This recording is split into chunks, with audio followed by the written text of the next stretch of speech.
ইরানের সর্বোচ্চ ধর্মীয় নেতা আয়াতুল্লাহ সৈয়দ আলী খামেনি ও তার পরিবারের সদস্যদের জানাজা সম্পন্ন হয়েছে। রোববার সকালে তেহরানের ইমাম খামেনি গ্র্যান্ড মুসাল্লায় অনুষ্ঠিত এই জানাজায় অংশ নেন দেশটির প্রেসিডেন্ট মাসুদ পেজেশকিয়ান সহ সর্বস্তরের মানুষ।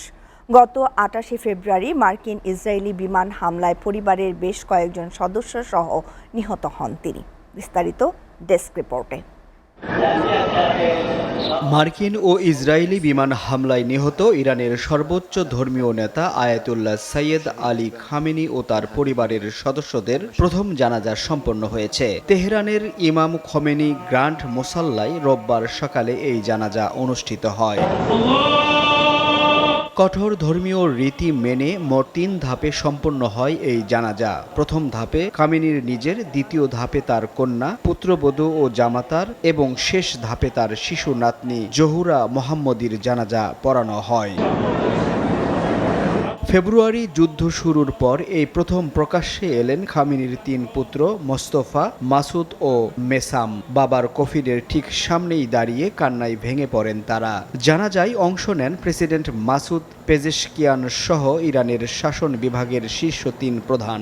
এছাড়া উপস্থিত ছিলেন সামরিক ও বেসামরিক খাতের উচ্চপদস্থ কর্মকর্তারা। গত ২৮ ফেব্রুয়ারি তেহরানে খামেনির কার্যালয় ও বাসভবনে বিমান হামলা চালায় মার্কিন ইসরায়েলি জোট। সেই হামলাতেই পরিবারের অন্য সদস্যদের সাথে নিহত হন তিনি।